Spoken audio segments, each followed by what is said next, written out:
I'm here to talk about success, right?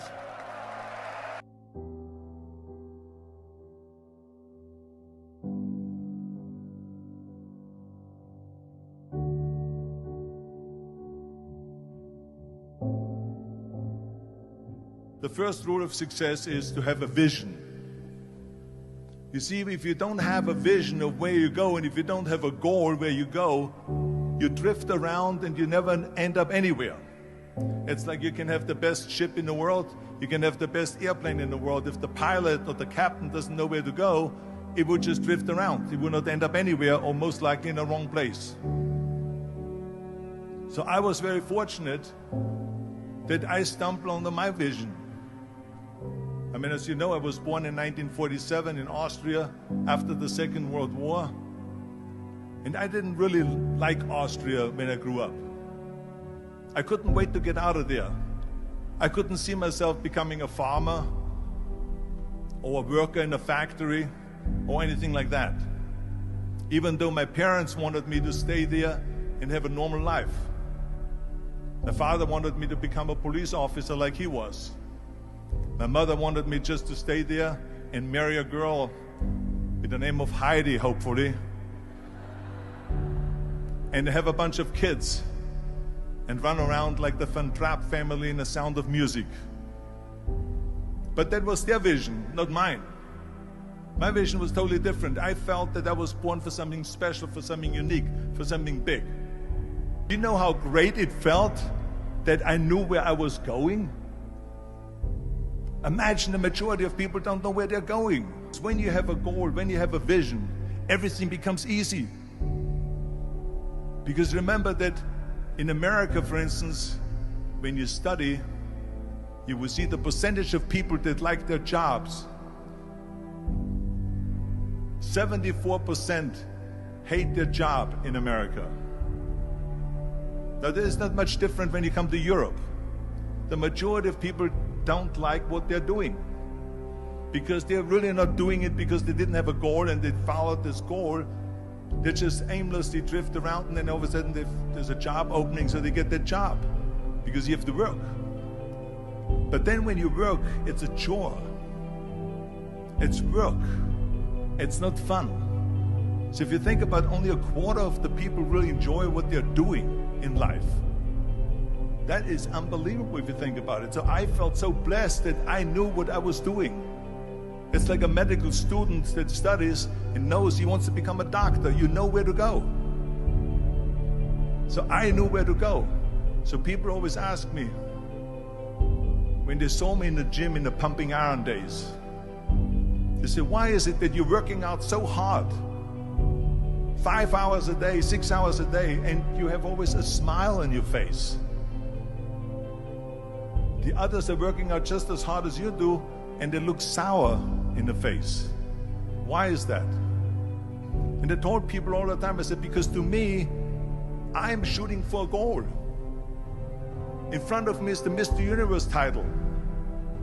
So every rep that I do gets me closer to accomplishing that goal, to make this goal, this vision, turn into reality. Every single set that I do, every repetition, every weight that I lift will get me a step closer to turn this goal into reality. So I couldn't wait to do another 500-pound squat.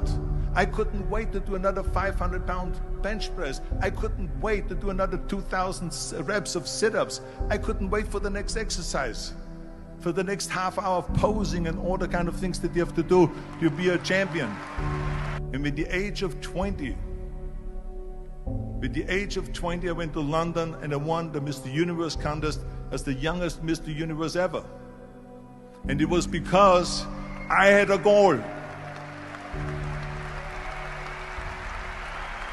So let me tell you something, visualizing a goal and going after it makes it fun. You got to have a purpose no matter what you do in life. You got to have a purpose. So that's rule number one, have a vision. Rule number two is, don't listen to the naysayers. Don't listen to the naysayers.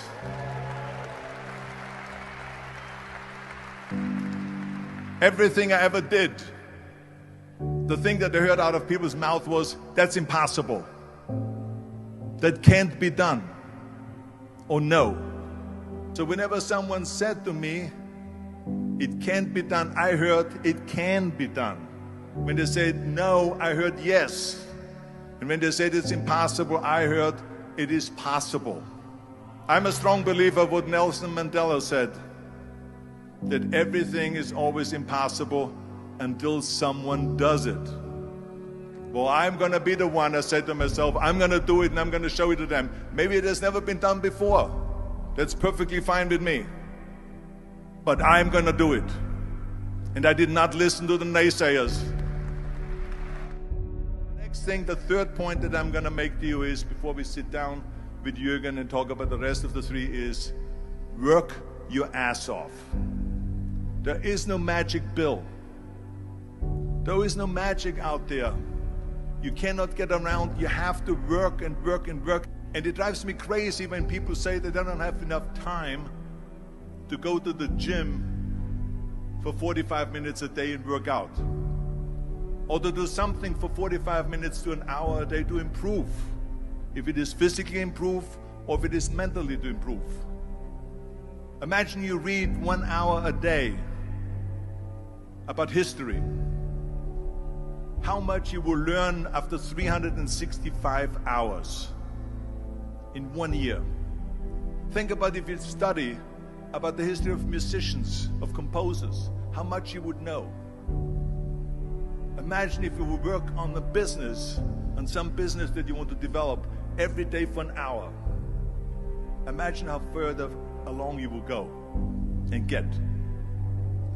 So it drives me nuts because when people say we don't have the time, we have 24 hours a day.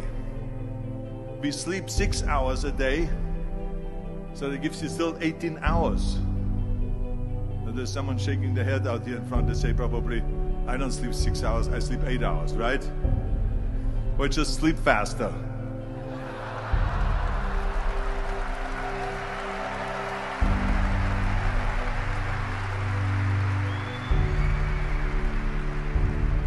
So we have 18 hours a day. The average person works around 8 to 10 hours. So let's assume it's 10 hours, so we have 8 hours left. Then you travel around an hour a day, maybe 2 hours a day. So now you have still 6 hours left. So what do you do with these 6 hours? What do you do with these 6 hours? Then we eat a little bit, then we schmooze a little bit, talk a little bit to people and all that stuff.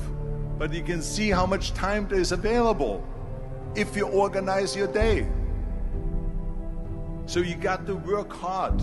I mean, let me tell you something. When I went to America, I went to college. I went and worked out 5 hours a day. And I was working on construction.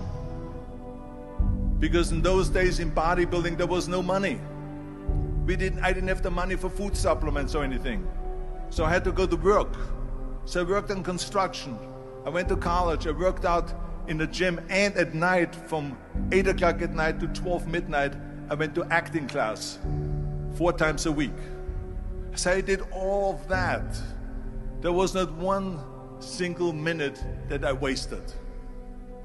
I became very friendly with Muhammad Ali in the 70s. And Muhammad Ali worked his butt off. And I saw it firsthand. And I remember that there was a sports writer that was there in the gym when he was working out and he was doing sit-ups. And they asked him, how many sit-ups do you do? And he said, I don't start counting until it hurts. Now think about that. He doesn't start counting his sit-ups until he feels pain. That's when he starts counting. That is working hard. And so you can't get around the hard work. It doesn't matter who it is. As a matter of fact, I believe what Ted Turner said. Work like hell and advertise.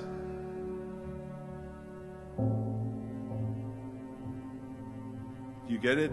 Work like hell, go to bed, and early to rise. Work like hell and advertise.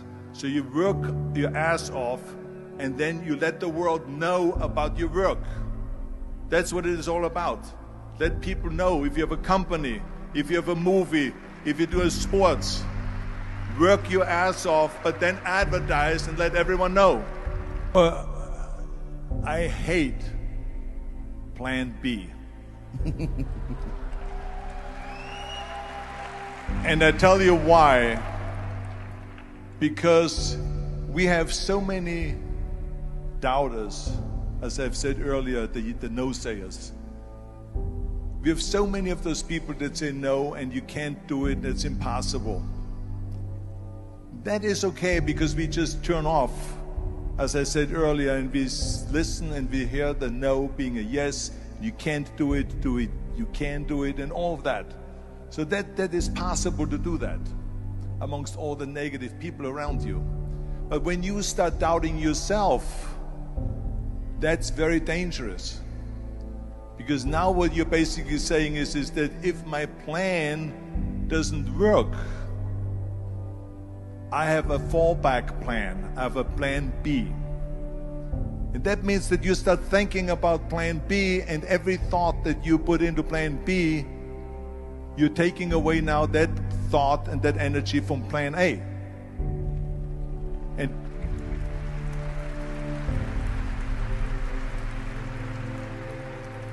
And it's very important to understand that we function better if there is no safety net, because plan B becomes a safety net. It says that if I fail, then I fall and I get picked up and I have something else there that will protect me. And that's not good, because people perform better when there's no safety net.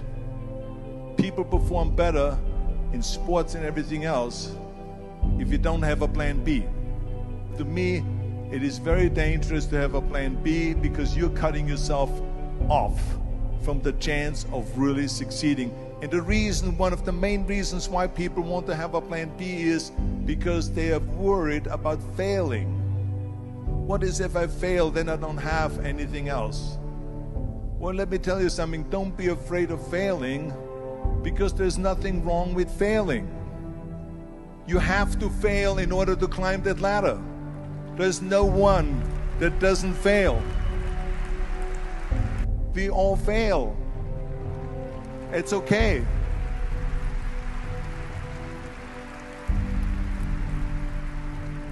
What is not okay is that when you fail, you stay down. Whoever stays down is a loser. And winners will fail and get up. Fail and get up. Fail and get up. You always get up.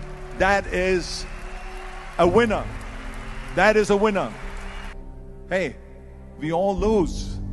We all have losses. This is okay. And this is why I say don't be worried about losing, because when you're afraid of losing, then you get frozen. You get stiff. You're not relaxed. You got to be, in order to perform well in anything, if it's in boxing or if it is on your job or with your thinking, is only happening when you relax. So relax. It's okay to fail. Let's just go all out and give it everything that you got. That's what it is all about. So don't be afraid to fail. This is one of my 6 rules to success. You can only feel complete as a person if you think about what can you do for your fellow member around you that maybe needs help. I felt like that. Everyone has a different motivation why you get into that. I was an immigrant going to America, and I saw how America was the most generous country in the world. I mean, they opened up their arms to me, they helped me, they invited me for Thanksgiving dinner. The people, they brought me, the bodybuilders in the gym brought me plates to my apartment because I had no plates, I had no silverware, I had no bedware, I had no pillows, I had no blanket, I had no TV, I had no radio, I had nothing. They brought it to my apartment. They helped me. And I saw that firsthand, this generosity in America. And I said to myself, as an immigrant that is being embraced with open arms, that I need to go and make sure that I give something back.